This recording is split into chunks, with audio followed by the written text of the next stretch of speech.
Welcome to the Ash Cloud. I'm Ash Sweeting.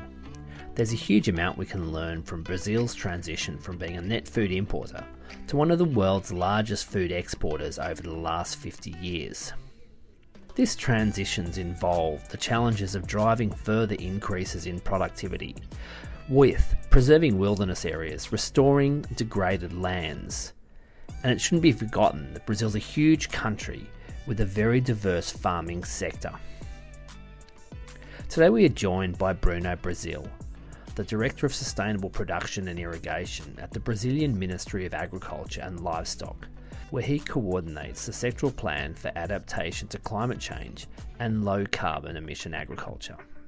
Brazil is also making preparations to host world leaders at COP30 later this year. Bruno, thank you very much for joining me today. Thank you, Ash. It's a great opportunity to be here. So Brazil has one of the largest cattle herds in the world, and as methane and the environmental footprint of livestock production is continuing to be an important topic, can you just run us through what's happening in Brazil and how Brazil sees this challenge and opportunity? Great question, Ash. Actually, Brazil, if we take back 50 years ago, Brazil used to be an importer of staple foods. But after that, after some investments in science and technology made by the government together with the private sector, I would point specifically the creation of Embrapa, our Brazilian Agency for Agricultural Research. We were able to adapt some technologies and practice to the tropical conditions that we have in most parts of Brazil. Basically, we were taking advantage of the technologies that were implemented during the Green Revolution in the global north and adapting to the conditions that we have here in the country. That enabled the country to produce enough food to feed the Brazilians until the 90s. And after the 90s, with the globalization and an increasing and also ongoing increase in the production of agricultural products in Brazil, Brazil started to become a leading exporter of food products to several countries, several markets around the globe. Part of it is animal protein, and Brazil is today the largest beef exporter in the world. This, of course, provides nutrition, provides food to several millions of people, but you also have some trade-offs regarding emissions of methane, specifically related to climate change. This is not the only issue that we usually have here in Brazil concerning agricultural production and trade-offs with the environment. Another one would be land use and aspects of either direct or indirect deforestation. And aware of that, since 2005, Brazil started deploying and implementing some national policies to fight deforestation, especially in the Amazon area and also in the savanna area of the Cerrado. And after 2010, we started to implement our sectorial plan for agriculture to fight climate change in the sector. It's called the ABC plan, the Low Carbon Agriculture Plan. It's based on providing incentives for farmers so they can adopt practices and technologies that are more sustainable. And the basis of the plan is that we are increasing productivity, reducing costs, or adding value to some residues, for example, through manure treatment, and also contributing to fight climate change by mitigating greenhouse gas emissions and also adapting to the effects of climate change. Specifically regarding livestock production and more specifically beef cattle production, we are now on the second phase of the ABC Plus plan from 2021 to 2030. And we have some specific technologies dedicated to address the reduction of the intensity of methane emissions per unit of product, especially in livestock. I'll point some of them. One of them would be manure treatment, as I have already mentioned, and the other one would be intensive fattening and termination. Basically, by providing more feed and with a better quality feed, especially during the fattening and termination phase of beef cattle production, you can reduce the average age of slaughtering of beef cattle, thereby you mitigate methane emissions from enteric fermentation. We also have other practices such as recovery of degraded pastures and integrated livestock crop and livestock crop forestry systems that also contribute to an overall increase in the productivity of livestock production systems and can lead to a reduction in the intensity of methane emissions. If we take into consideration the historical trends of the herd growth here in Brazil, and also the herd dynamics in other countries, especially in North America and in Europe, once the pace of productivity increase is more accelerated than the pace of increase in the demand for animal products, then you start to stabilize and reduce the absolute number of heads, the absolute size of the herd. So basically, our projections show that by the end of this decade, somewhere between 2030, 2035, we might be reaching that. Why I'm saying that? Because in the last 10 years, productivity of beef cattle production in Brazil, it increased approximately 2.5% per year. And if we consider dairy, it was almost 4% per year. So basically, it's accelerating. It's a good pace of increasing productivity, and it's even higher than the increase in the demand. And I'm not talking only about the demand in Brazil, but of course, globally. So there's a lot of things going on there. You've got the fact that thank you for the background on the Brazilian beef industry and how Brazil went from a net food importer to an exporter quite dramatically or rapid change over the last number of decades. And so you've got global demand is still driving increased production of or increased demand for and sales of red meat or protein. But then when you start to look at population dynamics, China's aging population, even India's population starting to swing.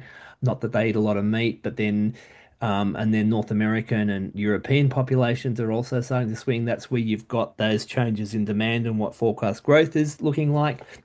You've got that balanced, Brazil's a very fortunate country because it's got, it's tropical, it's got lots of sunshine, it's got lots of water.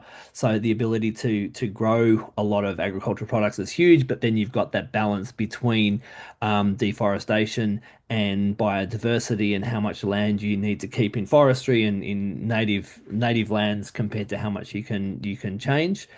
And then you've got the fact that because of that rapid growth over the last recent decades, you've got a very different kind of, you don't have a sort of a heritage or a big heritage type of animal production system like exists in other parts of the global south.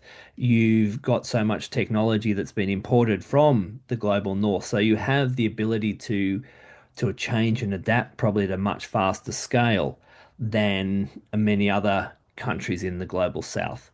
So how do you see the nexus of all of those things fitting together? Well, we are in a different moment right now. If you take into consideration the trend that I have described previously in the last 5 decades until the 90s, basically, there was a lot of input of technology and new practice on rural areas, but also an expansion in the area used. After the 90s, Brazil started to deploy a series of policies to preserve native vegetation and to combat deforestation. So basically, what we are watching right now is it's an intensification of production, yet on sustainable and extensive basis, if you allow me to say so, because basically beef cattle production is still based on grazing systems, and what we are managing better is basically the quality of the pasture by recovering degraded pastures, integrating livestock and crop systems, as well as providing animal feed of better quality in the final phase of production. The same for crop production. In the tropics, as you have mentioned, it is possible to produce over one crop per year. So basically, today in Brazil, we have 3 harvests per year. We have the first crop, the second crop, and the third crop. Usually the first crop, the choice is soybean, is during the beginning of the rainy season. And then you have the second crop that starts by the end of the rainy season and goes through the dry season. And if you are working with integrated systems or very good genetics, you can have a third harvest as well, usually using maize, beans, or cotton. But as you were mentioning, how can we, considering the constraints and the planet boundaries, how can we still cope with the increasing demand of food production, especially coming from the global south, where you still have growing populations and rising income in several countries? Basically, if we consider that in Brazil we have something around 170 million hectares of pasture land, and approximately half of it is somewhat degraded, we can manage better this something around 80 million, 90 million hectares of pasture to produce more with less land and less inputs in a more efficient way. That's why to actually accelerate the implementation of the ABC Plus plan during this decade, Brazil has launched the Brazilian Greenway. That's a program with a target to recover 40 million hectares of degraded areas in Brazil, especially pasture land. Embrapa has done a work mapping those areas, and something around 26 million hectares of those are highly suitable for crop production. So you can convert it for crop production or integrate it in crop livestock production systems. The rest of it can be dedicated to better pasture management and livestock production, and also a share of it to native vegetation restoration and planted forests. This has been mapped, distributed in several biomes in Brazil, but especially in the Cerrado biome, which is the main area where we have agricultural production in the country. And we are right now implementing the first tranche of investment of this program. It's bringing around $1 billion, $1.2 billion in a blended finance, through a blended finance fund that was created by the Ministry of Finance here in Brazil. It's called Eco Invest, and that will double the amount of specific budget allocated to low carbon agricultural practice annually in Brazil. Usually, we invest something around 1 billion, 1.5 billion through what we call our harvest plan. It's basically to finance through specific credit lines the production in Brazil. And there are some specific lines with lower interest rates that if the producer is willing to adopt sustainable practice from the low carbon agricultural plan, it can access those lower interest rates specific credit lines of around 1 billion, 1.5 billion per year. Now, with the Brazilian Greenway, we are doubling it just with the first tranche, and we intend to do more, especially attracting international investment. And that's a federal government, a national government initiative, rather than through the different states. Yeah, it's a national initiative, this Brazilian Greenway. The ABC plan is also a national initiative, but it's highly coordinated with the subnational government. So we have a specific steering committee for each one of the subnational governments in Brazil, linked to the national committee, the national committee of the low carbon agriculture plan. And 27 federal units. And to take a step back in terms of to give a bit of an idea about the farm size or ranch size in Brazil, we're talking about, you know, 80 million hectares or 25 million hectares, and you have to multiply that by two and a half to get acres. So, these are not small amounts of land we're talking about. But in terms of, what's an average farm size? What's an average ranch size in terms of hectares or acres and number of cows? Well, what happens in the rural landscape in Brazil is that it's highly unequal and highly diverse. Basically, if you are talking about an average farm, you're probably not going to find it, basically because it's so diverse. But we have over 80%, actually 88% of our producers are family farmers, are smallholders. Okay, around 80 something percent of the rural properties are below 50 hectares. They are mostly located in the northeast part of Brazil, but also in the south part of Brazil. They were established during the early periods of colonization, or more recently, about 200 years ago, in some immigrants that came from Italy, Germany to the south of Brazil. Okay. Then we have a different landscape in the Midwest part of Brazil, where you are going to find some very large-scale farms, and those large-scale farms, you can separate them in highly technified ones, and I can say to you that 1% of all the rural properties in Brazil, they are responsible for 49% of the gross production value of basically the production value, the whole production value of the country. But if you take into consideration that the 2% of the largest 2% of properties that we have in Brazil, half of them produce 50% of everything that we produce, and the other half produce 0.5% of what we produce. Basically, there you're going to find most of this degraded area that I have mentioned. So they are underutilized and they could be better managed. So that's why there's a distinction in Brazil, because we have some national policies that cover broadly all the production chains, such as the low carbon agriculture plan. And we have also national policies dedicated only for smallholders and family farmers. As we call here the Program for Family Farmers, PRONAF. It was created during the 90s and provide incentives specifically for those smallholders. So you certainly have a huge thank you for saying that the average is a rather a meaningless kind of way of thinking about it, because of course of that diversity. 1/3 of the cropland in Brazil is in the hands of less than 1% of the producers.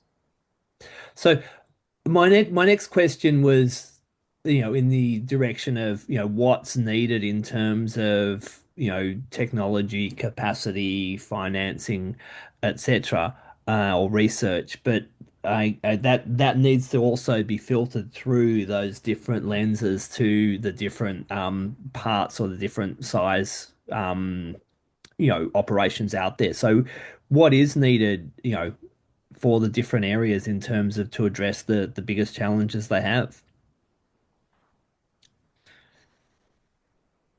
Well, you're considering only beef cattle, or No, all the production generally, chains in general? all food production, all food production. All right. There is this challenge of gains of efficiency and productivity. And if you're considering livestock production, that's a major part of it. It's a better management of pasture, and also a better management, especially in the the fattening and termination phase. There is for crop production, so we can keep continuing advancing on the second and the third harvest and sparing land. It's important to increase irrigation on a sustainable basis, coupled with good soil management and, of course, cover crops, zero tillage systems, and so on. That's part of the ABC Plus plan. And we understand that given the effects of climate change that we are already experiencing in some parts of Brazil, especially in the extreme south of Brazil and also in the Midwest part, and some parts of the Northeast that are becoming arid areas. They used to be semi-arid, but there is now the presence of some arid areas in Brazil. This best practice for managing soil health and sustainable irrigation, they will be key to keep increasing production without expanding the share of land used for agricultural production, which is basically the pillar. The main pillar is to not advance over native vegetation. So there's that, in case it wasn't clearly stated enough, the more efficient you can make the current agricultural land, that takes away any need or desire or risk that further deforestation will take place. So improving the productivity of currently existing agricultural land is in many ways the best tool we have for preserving the forest land and the native vegetation. It's one pillar of it. It's one very important pillar. The other pillar is command and control to avoid deforestation, to really protect areas of native vegetation. That's something that is led by the Ministry of Environment here in Brazil. They are combating deforestation using public mechanisms of surveillance and basically, for example, inside the Amazon biome, around 80% of all the land, all the areas are protected by law. So you cannot deforestate that, and you need a surveillance system dedicated for it. It's part of our program to combat deforestation in the Amazon. It was created in 2004. We are now in the 50th phase of this program, and it actually decreased a lot the rate of deforestation in that biome since 2005. But so increasing productivity is important, but you also need to protect the forests through command and control enforcement programs together. Otherwise, if there is no restriction to deforestation, you might create a perverse incentive to opening more areas, and you're basically taking away some of the advantage of those that really invested in technology to gain productivity. So you have to deal with those two pillars together, basically two drivers in parallel. The preservation of the Amazon biome, how is that something that has, I guess, can you elaborate more on that? And I'm thinking about, is it something that's broadly, is it contentious within the Brazilian population, or is it broadly, does most of the population buy into that? And how big a challenge is it, and how important is it? Well, I don't know if you're familiar with the trends of deforestation in Brazil, and particularly in the Amazon, but the peak of deforestation, it happened during the 90s until 2005. After that, we achieved a historical reduction in the lowest rate of deforestation around 2011 and 2012. That was due to the creation of this program that I have just mentioned, the PPCDAN, the program to combat deforestation in the Amazon. And basically based on better surveillance systems and active enforcement through the Ministry of Environment to protect those areas. We stayed somewhere in those levels until 2016, and especially until 2019. The during that decade, Brazil suffered from some budget issues, and there was a small increase. But after 2019, it increased more due to a more due to political aspects. Okay. After that, in 2023, we had a change in the administration, and we reduced it around 45% since 2023 until nowadays. So it responds rapidly and in a very meaningful way to law enforcement. If there is finance and political willingness to do it, it is possible to do. It's highly supported by the population in general. All Brazilians will support to combat deforestation, especially in the Amazon. So when we have those when we had more recently those peaks of deforestation, they were basically illegal. They were flaws in the surveillance system. And if you are investing more in this law enforcement, you can protect them. And Brazil is facing the same political winds that much of the world is facing between the different sides of their political conversations. Yeah, it's part of the democracy, right? I believe the people, the citizens, they have the right to choose the politicians, their leaders, and the ones that they think are more suitable for that particular moment. But I also would like to highlight because the values to protect the environment, to protect the forests, to basically increase life quality in the whole world and in any specific country is a desire of everyone, every citizen. And even if there is a change, or sometimes we are, I don't like the perspective that we are assigning a side for the environmental agenda. It's not a side.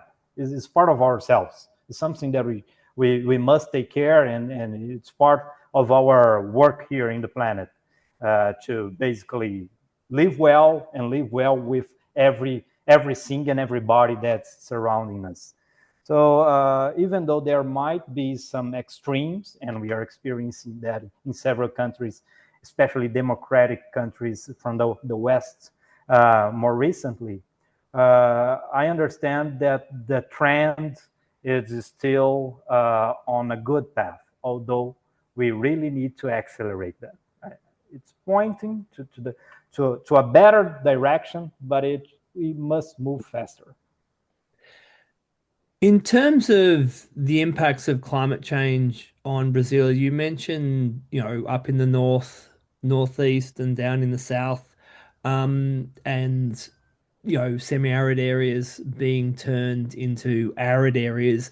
Are there any other impacts that you're noticing in Brazil, both from, I guess, from a very greater variability in rainfall or weather patterns, or anything in terms of climate change and impacting your neighbors or impacting migration or people moving from, like, I'm thinking not as dramatic as this, but in early 2004, 2005, 2006, the droughts in Syria led to lots and lots of young people moving from rural areas to cities. So is there any impacts like that Brazil is feeling that you could share?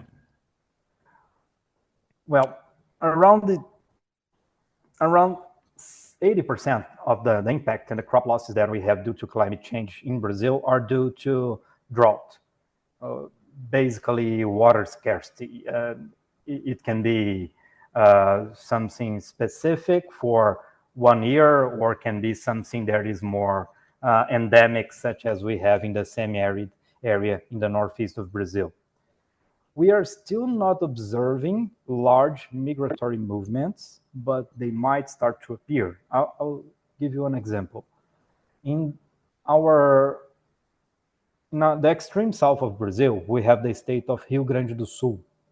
And this state is being highly impacted to climate change, according to the exacerbated impacts of La Nina and El Nino that influence the climate in the region. So in 2021 and 2022, we faced severe droughts in that region. It's a major soybean, wheat, rice production area. And last year, we had a major flood in the history in there. It impacted not only the capital of the state, the city of Porto Alegre, but several rural areas and devastated some areas.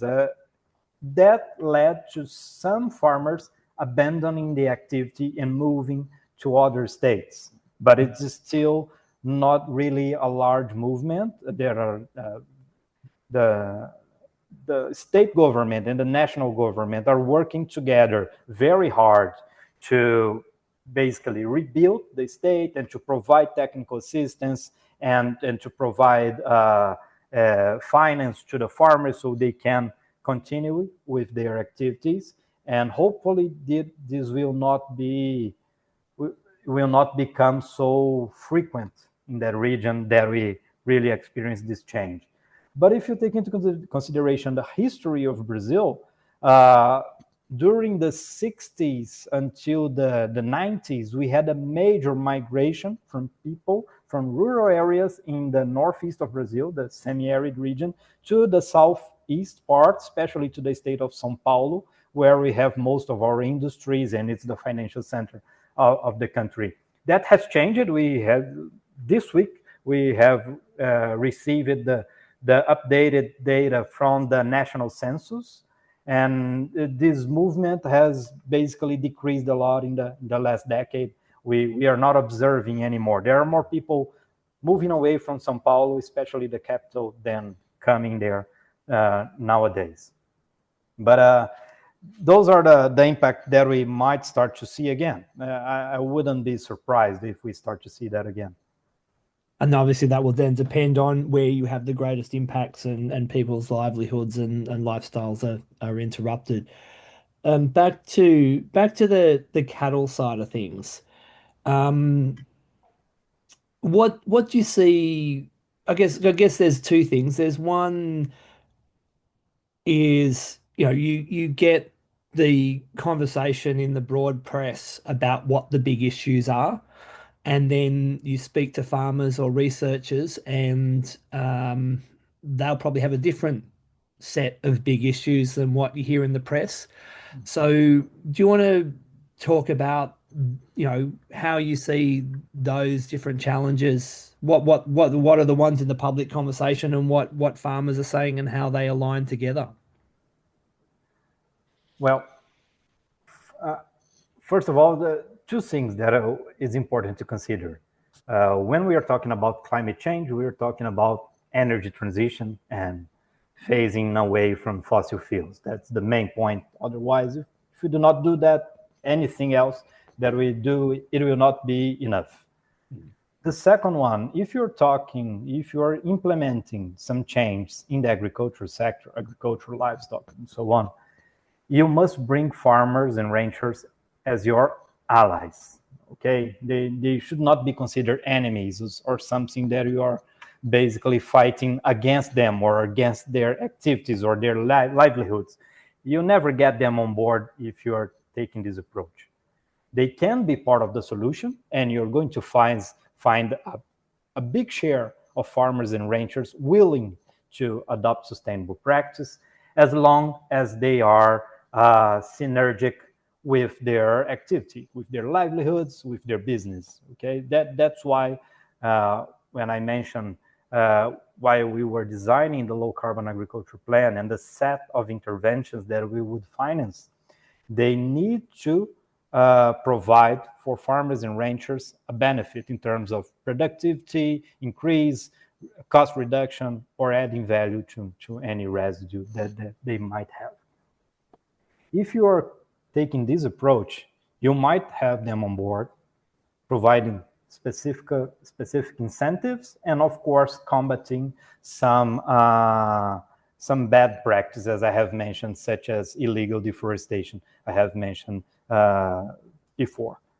And that would be the approach. Sometimes you have a war of narratives and some perspectives coming from just from urban consumers, especially from the global north, where you have a totally different demographic and livelihood condition. Okay, basically the people are getting older on those countries.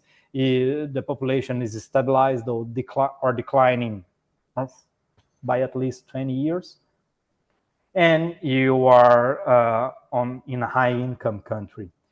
If you consider that in the global south, and you're talking, for example, about changes in diets, that's not something that will basically bring any appeal in low or middle income countries or extreme unequal countries as you have in Brazil. Basically, and it's hard to tell someone who had never ate sufficient meat to eat less meat because somewhere else people ate too much, or some other people from his own country ate too much. So it's hard to deal with this type of narrative. But if you're going to the production side, if you're talking about best practice, something that conciliate the growth of the business, the improvement in the activity and the livelihoods of people in rural areas, then you bring them on board. I think that's that perspective in terms of, what life is like in much of the global south, and also and the perception of people in the global north is very very, very real. And, there's been parts of the global south that I've been to in Asia or in Africa where, you speak to people who, if they're lucky, they get to eat meat once a month. And then, doubling meat consumption from once a month to twice a month is a very different perspective than many people in the global north who eat meat multiple times each day. And so that's a very real important point. Yeah, it is what we observe. We understand there are, even in Brazil, there's a major part of the population that basically cannot afford enough meat or beef that they were willing to eat. And we understand there is also another part of the population that is eating too much. So we might consider some benefits of a more balanced diet. But it's not as straightforward as you have, for example, when you're talking to a population in Europe, where basically animal protein, is already declining due to other demographic or cultural considerations. So, in terms of the market side of things, and we've touched on changes in global population dynamics, are you seeing changes in where the export demand is coming from for Brazilian produce as those population demand dynamics change? Yeah. Until the early 2000s, the major export destination from Brazilian agricultural products, and I'll mention beef as well, it used to be the EU, it used to be Europe. Nowadays, it's going mainly to Asia, especially to China. It's the market that is growing more, and most of the grain production and exports is going to there, and also animal protein, including beef. That follows a dynamic of population growth and especially income rise from people coming from poverty to middle class. Is when they increase more animal protein consumption, and specifically that we are talking about beef. But there are also an important benefit of building those supply chains, because if you take into consideration the supply chain, the beef supply chain that exports to China nowadays in Brazil, there are some specific requirements in the protocol to export to. And one of them, that it was designed to address mad cow disease risk, is that beef cattle should not be slaughtered later than 30 months old. if you take back 15 years ago, the average age of slaughtering in Brazilian beef cattle, it was much higher than 30 months, basically because it was extensive in grazing systems and sometimes not that well managed. But now, this beef that is being exported to China, that we call here in Portuguese boi China, it means China cows, something like that. It became the benchmark for the producers because it's a growing market and requires some aspects of traceability, some aspects of maximum age of slaughtering, and other conditions. If you are reducing the average age of slaughtering, you are producing a channel of a supply chain of lower methane intensity that you used to have. So there are good incentives provided when you are connecting to the international marketing, to a growing international market, because you're basically pulling from the market some specific aspects that usually pay more, pay a better price for the goods. So the farmers, they redirect, they reshape the way they produce, they manage their business to attend those requirements. And so with the 30 months versus older, this is generally speaking, but generally speaking, a younger animal is going to be more tender. It's going to be less chewy and have less, have a better eating quality. You've got the fact that, if you only have to feed it for a shorter period of time, there's less cost for the farmer. And then you've also got the fact that, every day the animal is alive, it's emitting emissions. And if it grows very, very slowly, you end up with this very, very high methane intensity. So in some ways, through just by putting that age limit there, you're creating wins for the consumers, you're creating wins for the environment, and you're creating wins for the producers. So, and it's quite a simple measurement system that, an age system that doesn't require, that maybe fits into many of the production systems that are available in Brazil. So how do you see that kind of fit for purpose, kind of win-win-win opportunity space? Well, that's a good example of a win-win approach. But let me add another comment. This 30-month maximum age of slaughtering requirement actually is also required by other markets. The European market requires that as well, but it's a declining market. So it does not have it cannot pull the way the Brazilians are producing because it's a declining market. If it was a growing market or a better price market, perhaps. Those are the drivers, if you can couple those conditions. And I understand that was possible to do because there was the genetics was available to achieve this 30 months old, and we just needed to increase productivity and give this push so the farmers take this into consideration. And I believe we can design together other types of interventions as well. So in terms of how they achieve that, you mentioned genetics. I imagine there's some management there. What are the key kind of management or tools that are needed to further improve that? Well, the system of raising beef cattle in Brazil, basically, the cattle is born in one farm. It is sold to another farm and then to a third farm when it's fattened and terminated. If you can shorten that cycle by providing the right incentives for them to basically provide better forages, better pasture management, and so on in all the phases, you can reduce that even more. That was achieved basically, the 30-month-old was achieved basically by good genetics with better pasture management and meal supplementation in the fattening and termination phase. Those are the main interventions.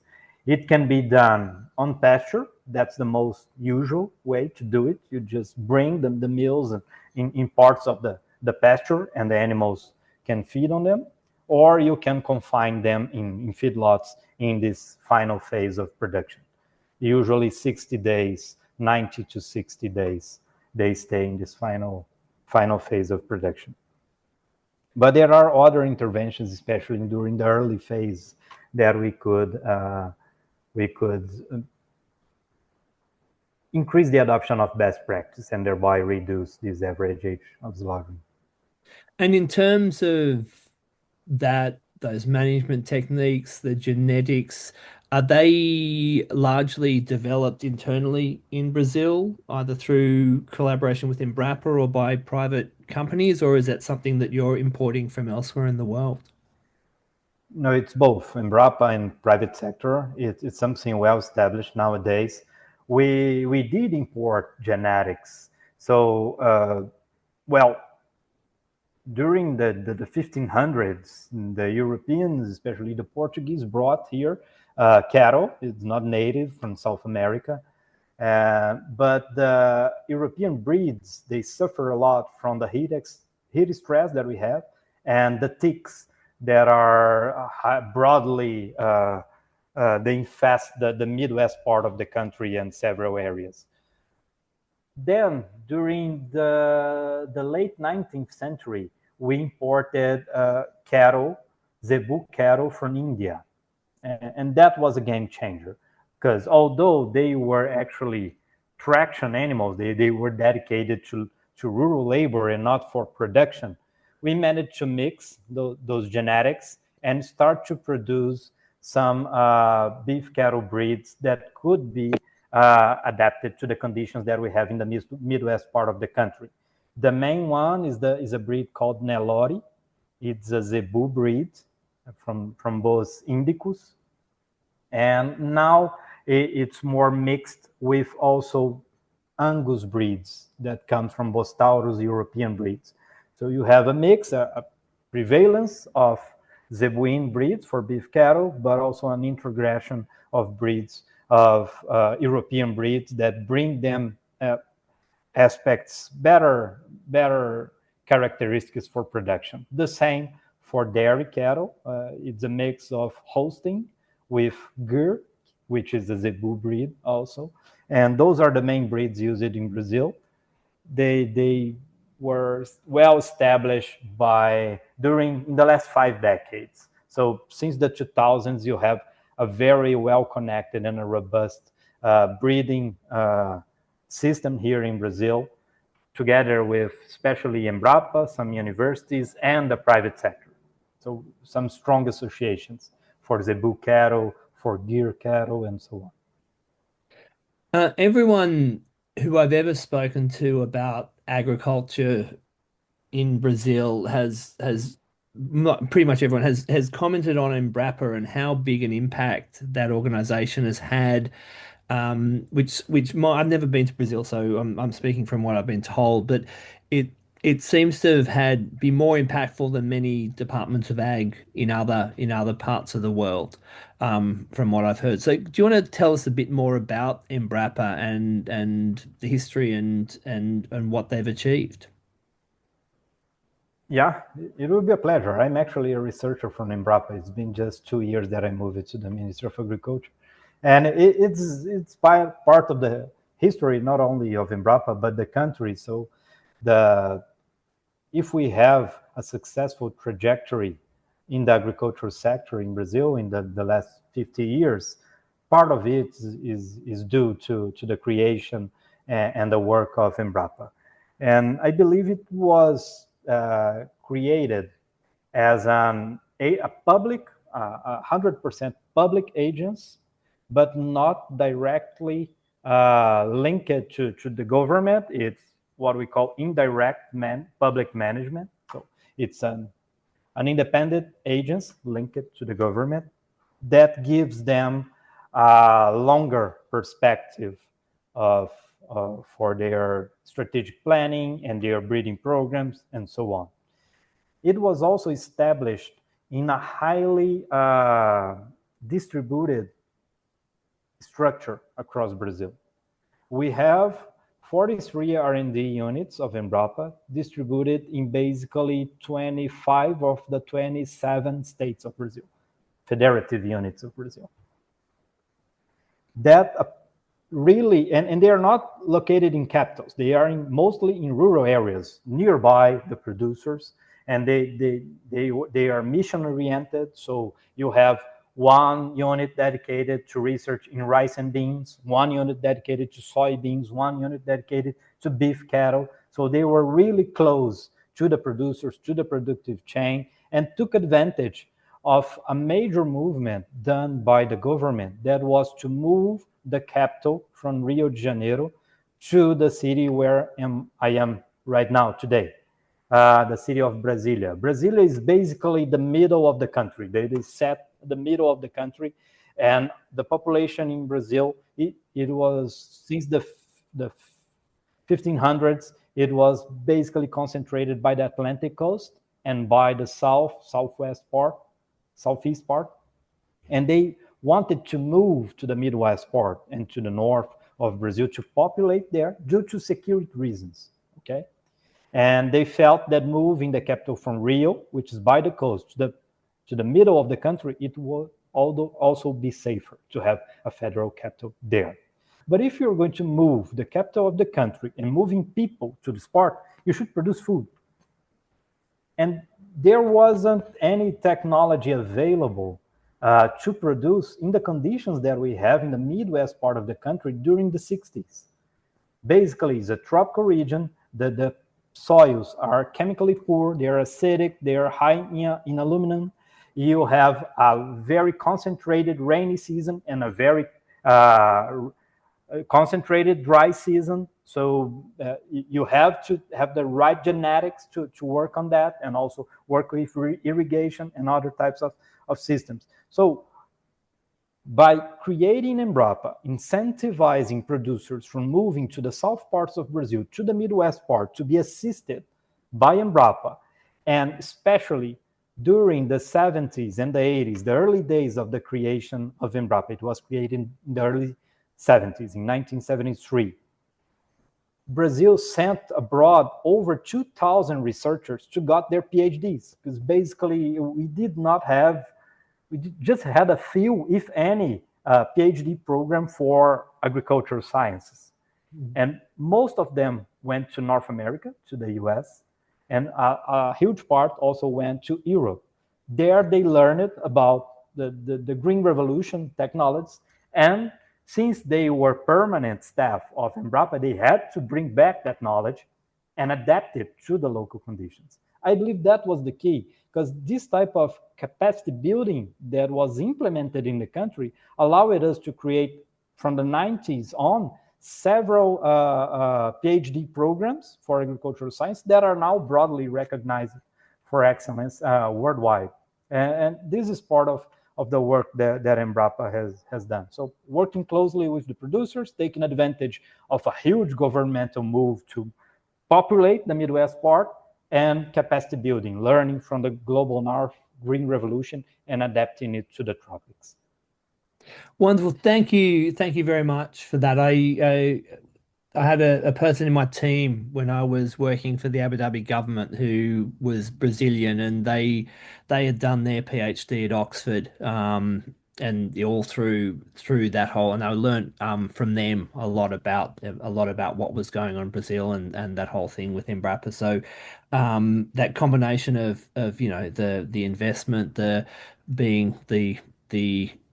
proximity to the actual farmers and the areas, plus that capacity building is a very, very powerful tool. Before we go, is there anything else that you'd like to add that we haven't already discussed?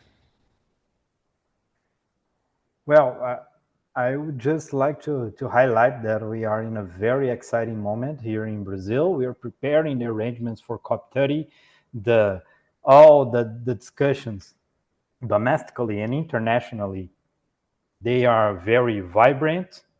We managed to bring the civil society, the private sector, and all stakeholders from society to be part of those discussions and to push forward, hopefully, our negotiations, and especially to drive action, climate action in the several sectors, including agriculture.